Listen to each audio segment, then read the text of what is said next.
Today we're diving into a topic that many are curious about, the truth about the weather here on Vancouver Island.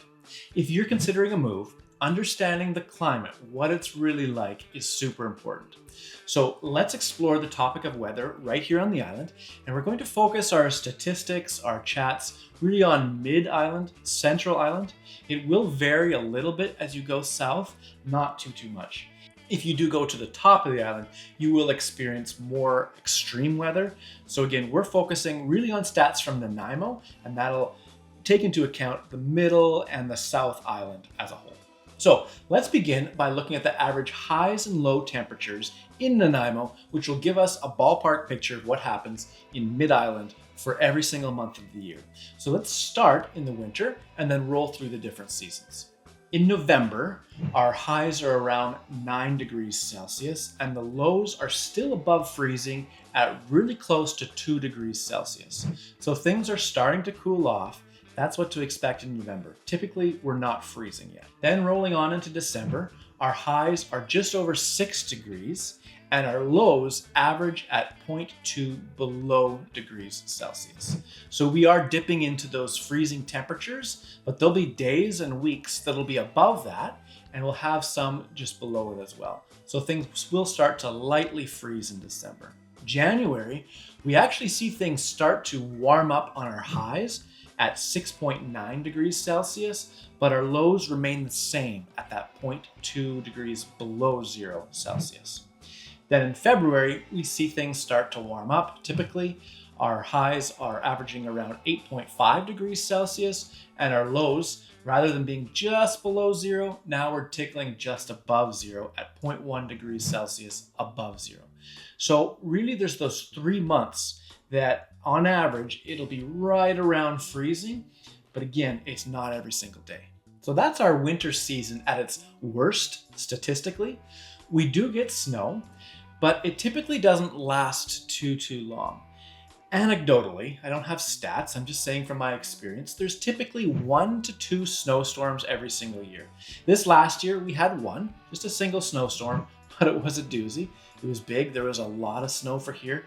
Roughly, again, just from my memory, I would say there was probably about 20 inches that dropped, and it lasted, again, in my experience, longer than what's typical. It lasted about 2 weeks before it was all gone. During the winter, though, there are opportunities and enjoyable things to do. You should definitely take advantage of going to Mount Washington for skiing, for snowboarding, for cross-country skiing, or for snowshoe trails. Right now, when I'm recording this, it's in March, and my grass is growing. I actually do have to cut it, but I can still go to the ski hill, and they got over 3 meters of snow this year. So you can go and experience winter and enjoy it, but then you can come out of it and enjoy some nice spring weather, which is what I really like about living. Now let's get into our spring. So starting in March, we see that the highs, they get up a little bit higher at 11 degrees Celsius, and our lows are above freezing, but at 2.3 degrees Celsius. Rolling into April, it continues to warm up at around 14 above, and our lows right around 4 degrees above 0. We then get into May, and our highs average close to 18 degrees Celsius, and our lows just about 8 degrees Celsius. Now let's roll into our summer weather and what it looks like starting in June. The highs are right around 21 degrees and lows around 11 degrees Celsius.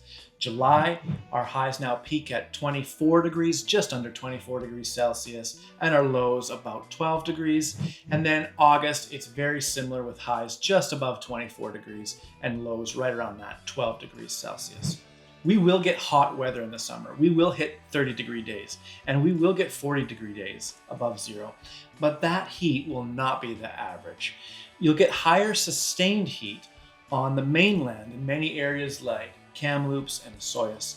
They'll get heat that we just really don't see here. And it's because of the ocean effect that we have around us. It moderates temperatures. It keeps those high heats lower, and those low temperatures, those low frigid freezing weather temperatures, it brings them back up as well. Now we'll roll into our fall season. We'll look at September. It starts to cool off from that 24-degree weather down to right around 21 with highs of around 9 degrees. And in October, we have highs in the mid 14 degrees Celsius range and lows about 5 degrees above 0. So as you can see, Nanaimo experiences mild temperature year-round, with warm summers and cool, but not typically harsh and frigid winters. Rain on Vancouver Island is a significant topic to address. Mid-Island actually receives an average annual precipitation of 1,165 millimeters of rain, or 45.9 inches. That's a lot of rain. That's almost 4 feet of rain. Now, for example, if we look at Seattle, which is known for its rainy weather, they average around 997 millimeters of rain, or 39 inches of annual rain. So they actually get less rain. But what's interesting is that Seattle gets more rainy days than Nanaimo or Mid-Island. So our rainy days, I guess you can say, are just more effective. When it rains here, it pours harder. So it'll rain harder, so we'll have less of those gray rainy days. And then the outcome is that we actually have more sunny days than in Seattle as well. Winters in the Mid-Island region here of Vancouver Island are among the mildest in all of Canada. While temperatures can drop close to freezing and do dip below freezing at times, heavy snowfalls here are rare, but they do happen on occasion. The city of Nanaimo actually averages about 27 inches of snow annually, with most of that coming in December and January. So if you look at my anecdotal evidence of there's typically 1 or 2 storms. If there's 2 storms, in each storm there could be roughly 12 inches of snow that would fall in a storm. And I would say that feels about right from my experience. Again, it just doesn't last too long. If it lasts for 2 weeks, that's a long duration here. Summers on Vancouver Island really are amazing, with average highs in July and August right around 24 degrees, with low humidity. The conditions are really perfect for outdoor enthusiasts. The region offers a ton of summer activities. Hiking, you can explore trails in all areas of the island and you will not run out of trails. There's kayaking and boating. The surrounding waters have so many different opportunities for exploration. There's so many beaches to explore, for swimming, for picnicking, just relaxing on the beach. And in the summer, there's festivals and events. They're filled with farmers markets and cultural events that showcase the community spirit that we have here. So to summarize, Vancouver Island's climate is characterized by mild winters and warm, lovely summers in my experience and in my opinion. While the area does have a fair amount of rainfall, it's balanced by numerous clear and sunny days, especially during the summer months.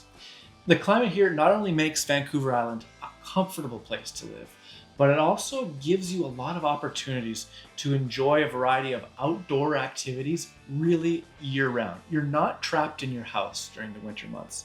There will be downpour rainy days, but there will be breaks where you can go outside and you can get back on your mountain bike in the middle of winter. You can go for a hike and have a light jacket on again, right in the middle of winter. So if you found this information helpful, please like, subscribe, leave your comments or questions below, and I'd love to hear your experience or any topics that you'd like me to cover in future videos.